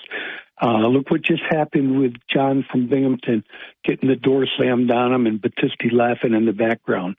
That was the power of corruption I was talking about before the election. If you put those two together, you're going to have a sheriff's department and a DA working closely together to see who they prosecute, who they don't prosecute, who they favor and who they don't favor. And that's what happened in that one incident with John, because John's outspoken, tells the truth, and he's aware of what's going on in the community. They don't like him, and they showed it that day. Appreciate your call. You bet. Thanks. Vic in Herkimer this morning. 11:30, WNBF Binghamton. We still have half an hour left. Feel free to use it as you see fit. You can call us at 607-772-1290. Bob Joseph, Binghamton Now, live on WNBF. Next up, Vinny from Binghamton. What's on your mind? Hey, Bob, I just wanted to talk about real quick, the media and stuff like that. And actually, I've got something to say about Bernie Sanders, too, and what he said. First of all, I thought it was great. For those of you who saw Kamala Harris yesterday, it's sad to say, but see, that's a concession speech. That's what America is all about. When you lose, no matter how much it hurts, it's over. We've got to move on. When the camera was going through and all those workers, crying and stuff, you see, that's how you do it. Now, I know America hasn't seen one of those in about 8 years. As a matter of fact, Hillary Clinton was the last one to do one. You see, but in between, something happened. Some lying, some distortions, some manipulation happened. And that lying and distortions and manipulations is going to be in the White House in January. I want you to remember that. And you guys have to sometimes realize that what the non-Trumpers have gone through, okay? we are with a manipulator, and I'll tell you exactly how this guy works. We sit here and we talk about debates. Oh, he should have done this debate. Oh, she needs to be this debate. Oh, we need hard debates. Guys, the hardest debate would be between those two. And that's what we've always wanted, is nobody's going to ask Kamala Harris more direct, tough questions than Donald Trump. And nobody's going to ask Donald Trump more hard questions than Kamala Harris. But one didn't want that after the first. We should have had two more debates between those two. One of them wanted to do it. The other one didn't. The other one did exactly what he did. Now, you talk about, Kamala Harris, she should have went through the primaries and had them booked. Guys, she did this in 90 days. If they did that, we would have had 50 days to mount a campaign. There was no time. There was a guy, I was reading yesterday, there was a guy, a Democrat down there in Philadelphia complaining, I didn't get to meet with her, and I think that's why. You're going to have all these excuses of why she lost. And I think the biggest one, Bob, that I noticed with our Democratic Party is we have a man problem. We have a white man, we have a black man, and we definitely have a Latino male problem in our party. And that happens to go with, it's okay if you're running for governor, if you're running for mayor, city council, all that. But when you're running for the top, when you're running for the president of the United States, these men got a problem. We're not there yet. We got a big problem. And as far as, let me just say this about Bernie Sanders. Bernie, I hear you out there talking yesterday. You put some tweet about, we've forgotten the rule, the hard-working people in this country, the blue collars. Bernie, I'll tell you, I don't know if I could talk to him, I say, Mr. Sanders, I said, I totally disagree with you. I go, when you look down through history, all from Medicaid and Medicare and the Rural Electrification Act, that was those federal loans that went for the installation of electricity in the rural areas, that was Democrat. We're the Fair Labor Act. We did all this. The Voting Rights Act. We did the financial aid for higher education. We did that. And then just recently, Bernie, we did the American Rescue Plan. You remember that one? That was when Joe Biden gave $36 billion to save the Teamsters Fund. Largest ever private pension fund. Has blue-collar workers. And that $36 billion came from the $1.9 trillion American Rescue Plan. The COVID-19. But that was a bipartisan thing. But it was passed under Democrats. Right, but it was still bipartisan support. Well, to bail the Teamsters out? To bail the Teamsters out? No, it wasn't. Representative Kevin Brady. You should see what he had to say about it. Well, some Republicans supported it. Some Republicans support the Teamsters.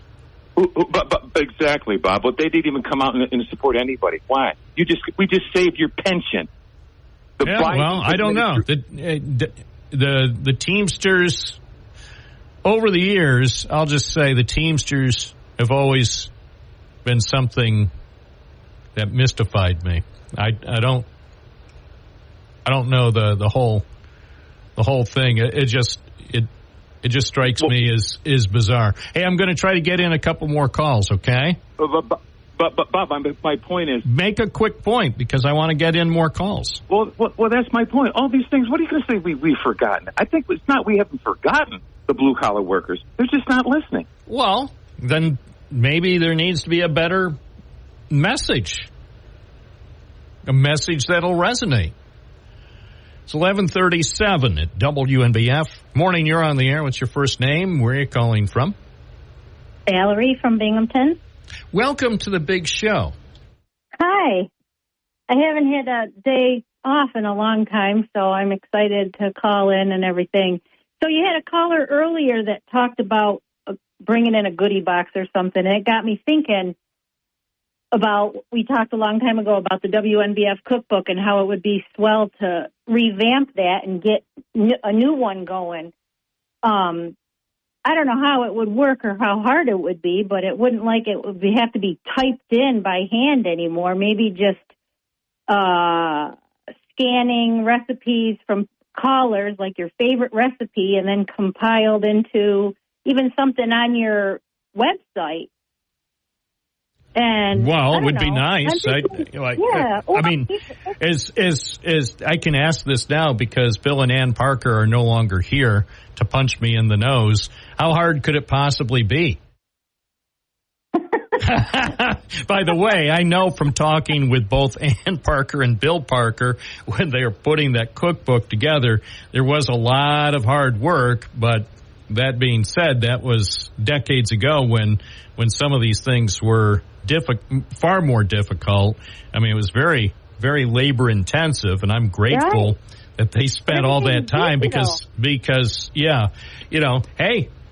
How about the new WNBF Binghamton Now cookbook put together by AI?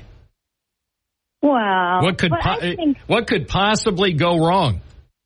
Bob, not AI. I'm just saying there's a lot of callers. I know. I'm kidding. A lot of callers are interested more in being a part of something and not talking about the same old thing all the time. I know. I think you would get so many people to contribute to this, whether they just mailed in it on a postcard or whatever, and it could be compiled, and it could be before the holidays, and everybody could share something that everybody loves, goodies and food, right? I mean, the WNBF... Well, yeah. I'm going to, next time I see Bill Flynn, I'm going to ask him if he would get to work on that. The one from before is from 1987. Copyright 1987. Wow. I knew it was the 80s. I couldn't have told you the exact year. But wouldn't it be, that would be so nice. It would be. Share something positive and yummy and whatever. Because I've been thinking about all that stuff lately, and I got to get my ideas together for things that I like to do for the holidays. But anyhow, maybe I could put my world famous Kolachki recipe in there. Oh, really? Well, obviously it wouldn't be mine, my grandmother's. Oh, did she use yeast or not? Yeah, I believe she did. Having said that, I've never made Kolachki in my life. I've observed from a distance. And and I'm sure you've consumed. Oh, I've consumed. There you go. Can't beat Kolachki in my book. No. Ooh. Okay, I like the idea. So we'll run that up the Binghamton Now flagpole and see who salutes. And even in this respect, if people were to contribute to that, if you did get the labor-intensive thing of doing a hard copy, you could sell it and make money off of it for your radio station. Well, you said the magic word. Suddenly I can see somebody in management saying, I like that. You mean we could make some money off the 2024, actually we would call it the 2025 edition, so that way we could sell it into the new year. The 2025 edition Binghamton Now WNBF cookbook. If we could make money off it, I bet people at local and corporate management would say, yeah, I like that idea. And I'll tell you what, the people from the Twin Tiers would buy it. They would. Can you imagine if every Binghamton Now listener bought one? That would be a success. You betcha. All right. I'm just the wheels are turning now. I know. And now I'm hungry. Get with your people and have them get with their people and see what happens. All right. Well, I'll see. Actually, I'm going to put the idea in our suggestion box. Oh, come on. Yeah, it's like we're ever going to have a suggestion box here. That'd be my first suggestion to the people that run WNBF. Install a suggestion box. Well, it was the thought that... I know. I like it. I'm trying to figure out a way right now how to do it in a way that's not going to require a whole lot of work because, as you know, I'm doing a lot of work already, so if I have to do work on a cookbook, I would probably have to cut back on my reporting. Well, but that's why I was thinking just on the website, like when you have contests for things. Oh, that's true, yeah. Up, whatever. Submit your favorite recipe, and then whoever does your digital stuff can just whip it up maybe. I'm not sure how involved it is, but if it ever got to a hard copy after the fact that it was all submitted, like that could come in time. I don't know. I like the idea. Yeah. I mean, I know sometimes Don Morgan puts out surveys on your social media, like what was the best restaurant you wish could come back or whatnot. Just something like that. Just like a little, people would like to participate in that stuff. Trust me. All right. I appreciate it. Glad you were able to call in. Yeah, me too. Good talking with you. All right. Have a great day. 11:43, The Real Show. Don't accept imitations.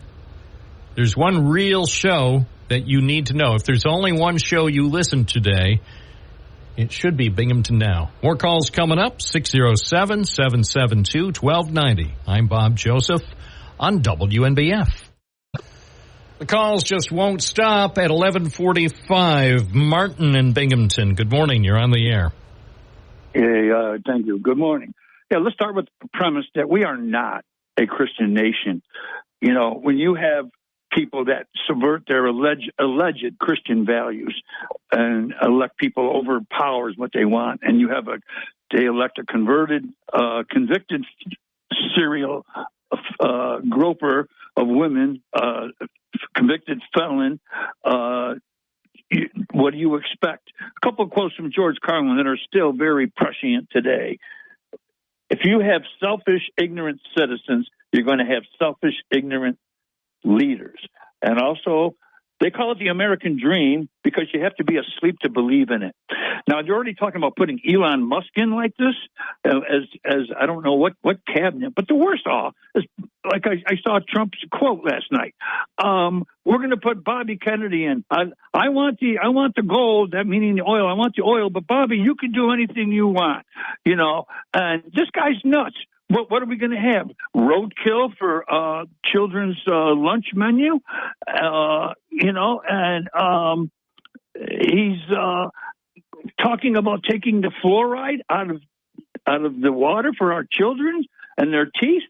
And you're talking to about our children, and let alone the abortion issue. And you're not going to expect some kind of violence. You're not going to expect some kind of protest, at least some very vehement protests about this when you're going to put this guy's nuts, worms in his hair, killing bears, keeping them in his car overnight, dumping them in Central Park and everything else. Who's crazier, him or Trump? Oh, please. It's no contest. What do you mean it's no contest? Martin, you know what I mean. I'm not going to spell it out for you. Any listener knows exactly what I mean. Between those two guys? Oh, it's a tie, Bob. I don't think it's... Well, I don't know. Everybody will have to answer that question for themselves, but I don't know. And I don't want to publicly announce who the winner of that competition is. Thank you, Martin. I'm going to try to get in a couple more calls before we break this thing down for our Thursday. John in Binghamton, you're on the air. Boy, I don't know if I want to follow that guy or not. Look, I've been a Republican all my life, and I voted Republican all my life, and I'm not going to change because you allow Vinny to call me stupid. Okay? I think the side of stupid is where Vinny is right now. And this guy that was just on there, I think his name was Martin, he's just as far out. And the reason I'm having this conversation with you is because I've been in a foxhole, okay? And I would not want to be in a foxhole with either one of those two idiots, okay? So I just called them an idiot because they called me stupid.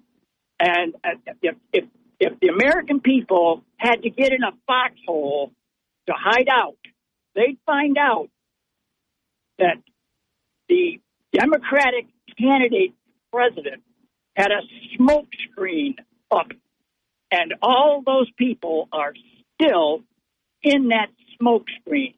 And the ones that decided the election are no longer in the smoke. So there you go. All right. Thank you for the comments. We appreciate it. So we try to squeeze in as many fine calls as possible. Bob in Port Dickinson, you're on the air. Hey, Bob, good morning. Hey, I love the sound of liberals' heads exploding in the morning. Hey, good. Just an update. We talked, I think, earlier this week and late last week about some of the shenanigans going on at the BU campus with our radio show. For those that are interested, up on the website this morning at pipedream.com, which is the name of the campus newspaper, lays out the story pretty well of the censorship going on over there. If you care to read the story, it's on front page. But I thought your listeners and yourself would be interested in that. And also, as I said, we'll be on next Wednesday at 6, and stay tuned. We got a big show coming. All right. Well, I hope there's no trouble. Thanks for the update. 1150 WNBF. The most calls, the best calls in America. Good morning. You're on the air. What's your first name? Where are you calling from? Hey, we got cut off earlier, Bob. Sorry about that. It's DJ. But I just wanted to say to the last caller, you may not be, but we are a Christian nation, because as a man thinks in his heart, so is he. We are a Christian nation. It was founded for that. So, no hard feelings. I'm not trying to be a jerk or anything. But all right. Well, appreciate it. Thanks for your update. Hi, WNBF. You're on the air. What's your first name? Where are you calling from? Yeah, no hard feelings. I'm not trying to be a jerk. Hi. Are you wishing to participate in the Gab Fest? Yeah, on the air. What's your first name? Where are you calling from? I guess that's a good program. Whatever they're listening to, that's a great show. And, man, if I weren't here, I would be in my car probably at Otsenengo Park listening to that show. Still, looks like we still have a couple minutes left for anybody who wants to get a word in edgewise. 607-772-1290. I swear that I just heard Bill Flynn. I'm not kidding. I thought I heard the king, Bill Flynn, but maybe I'm imagining stuff. To me, it actually sounded like Mr. Flynn was in the building. I mean, I know he was in the building earlier. I saw him earlier, but I honestly just thought I heard him outside the studios. A figment of my imagination. It's 11:52. Good morning. You're on the air. What's your first name? Where are you calling from? Yeah, Figment. Hey, Bob. Dave from Vestal. Real quick. Vinny was right. He was right. Democratic Party used to be working class party, Bob. They used to be. Now it's changed. Matter of fact, real quick, I listened to David Axelrod, Bob. You know what he said? He says the main reason why she lost this race is because that they're now the party of college degree. All right. Well, they're smart. Maybe it's because she didn't like the poorly educated. Good morning, WNBF. You're on the air. What's your first name? Where are you calling from? Mike from Johnson City. Yeah. What's on your mind, Mike? Well, we'll go back a few weeks and the town hall meetings that Kamala had, and she was a very articulate speaker. I really enjoyed listening to her. And it got to the point Tuesday where I was feeling bad for this woman because she was winning all the swing states, and things just went haywire. I mean, she, whatever percentage of the votes for certain counties, she was winning all the swing states.